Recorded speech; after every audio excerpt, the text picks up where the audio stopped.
اور ان کی ولادت میں بھی جو ہے سیدہ حضرت ابراہیم علیہ السلام کے کا جس حالات سے ان کو جو ہے سامنا کرنا پڑا قوم کی طرف سے، اور کس طریقے سے ان کو اللہ تعالیٰ نے توحید کے عقیدے کی طرف ان کی رہنمائی فرمائی، اس کا تذکرہ ہے کہ ایک مشرک باپ کی اولاد، اور وہ بھی ایک ایسا کہ جو مشرکین کا سردار ہے اور حکمران بھی مشرک ہے، اور پورا معاشرہ جو نینوا جگہ یا بابل کا جو علاقہ جو عراق کے اندر ہے، وہ سارا کا سارا شرک میں لت پت ہے، اس ماحول کے اندر اللہ تعالیٰ نے ان کو جو ہے اس عقیدہ توحید کی طرف جب ان کی رہنمائی فرمائی، شعور کی انہوں نے آنکھیں کھولی اور انہوں نے دیکھا کہ کیا کچھ ہو رہا ہے، اور انہوں نے پھر جو ہے اس برائی سے بغاوت کی، اور سب سے پہلے اپنے والد اور اس کے بعد اپنے ملک اور سب پوری قوم سب کے مقابلے میں اکیلے اور تنہا تنہا اللہ کی توحید کے علمبردار بن کے اٹھے۔ اور آیت نمبر 46 میں ان کا والد جو ہے دھمکی دیتا ہے کہ اگر تم اپنے بتوں کو برا بھلا کہنے سے باز نہ آئے تو میں تمہیں سنسار کر دوں گا۔ تو اس اعتبار سے ان کی وہ قربانی جو ہے ان کا تذکرہ آیت نمبر 41 سے لے کے آیت نمبر 50 تک اللہ تعالیٰ نے بیان کیا، اور پھر کس طریقے سے ان کو اپنا ملک چھوڑ کر شام کی طرف ہجرت کرنی پڑی، اور پھر اللہ تعالیٰ نے ان کو جب انہوں نے قربانی میں اپنا وطن چھوڑا، اپنے اعزاء و اقربا کی رشتہ داریاں اور تعلق داریاں چھوڑی، اور حکمرانوں کے سامنے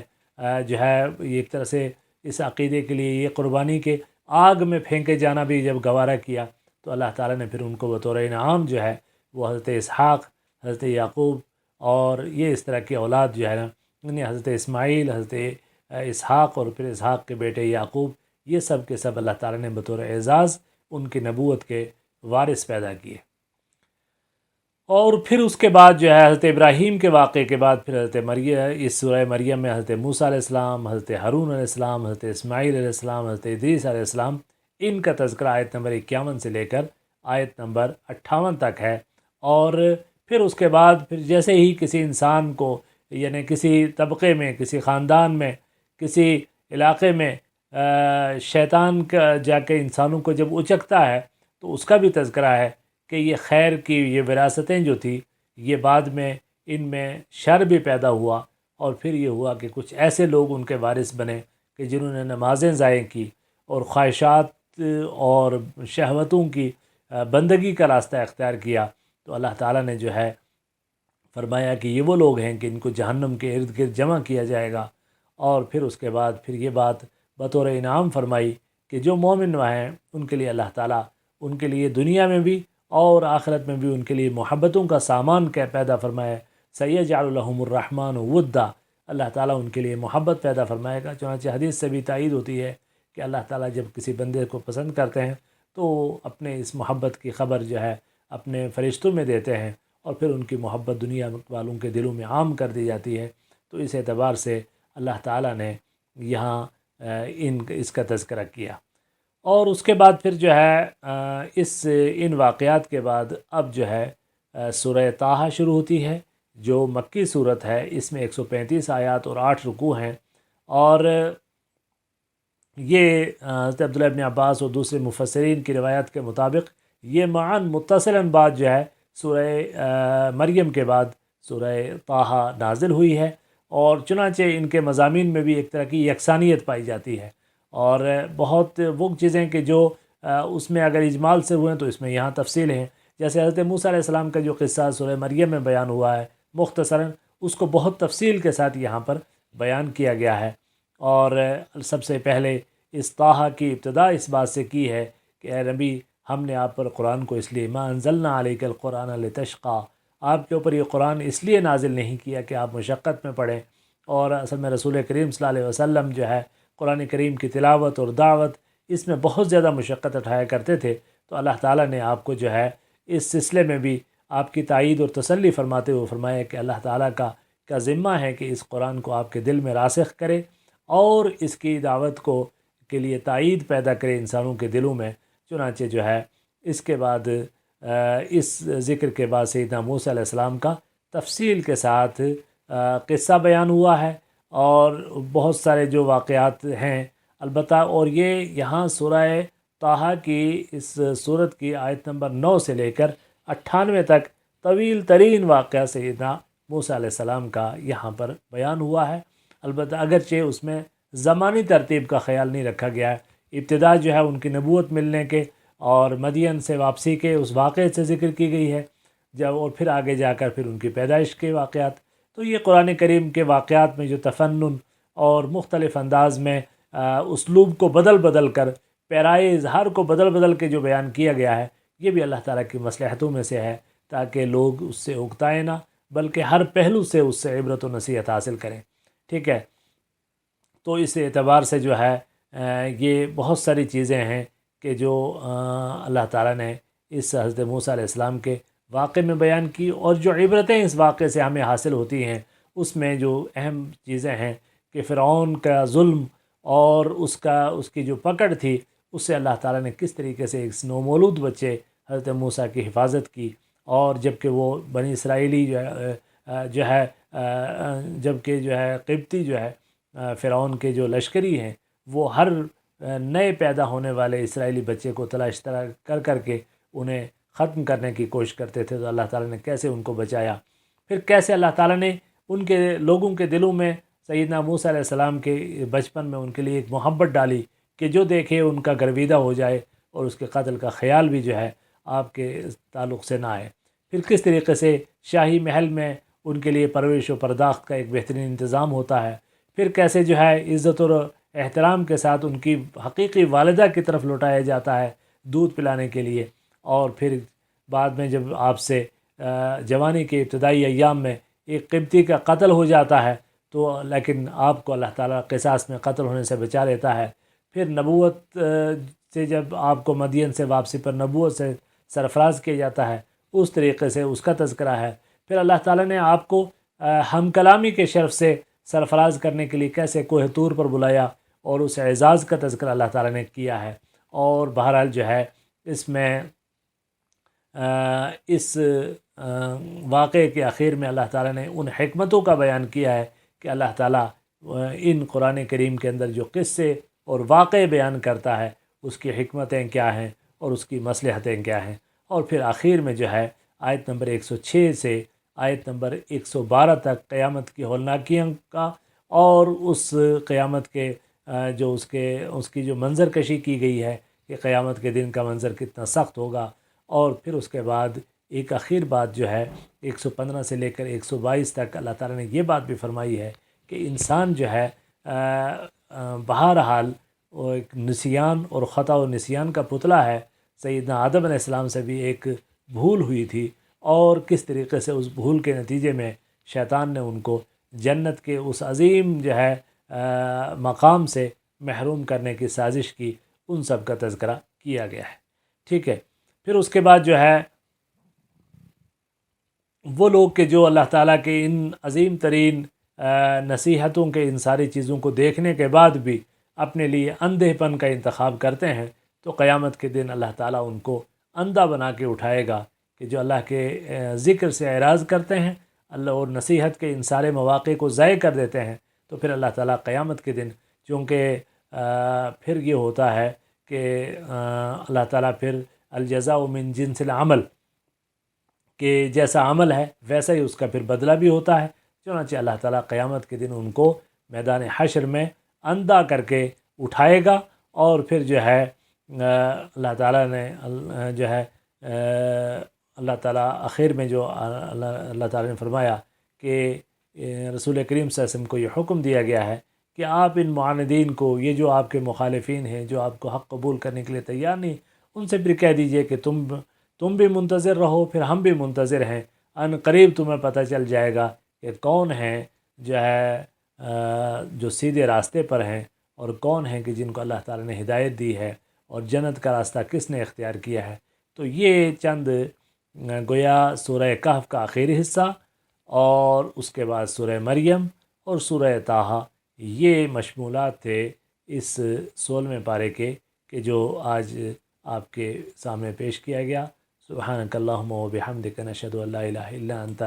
نستغفرک و نتوب الیک، وصلی اللہ علی النبی۔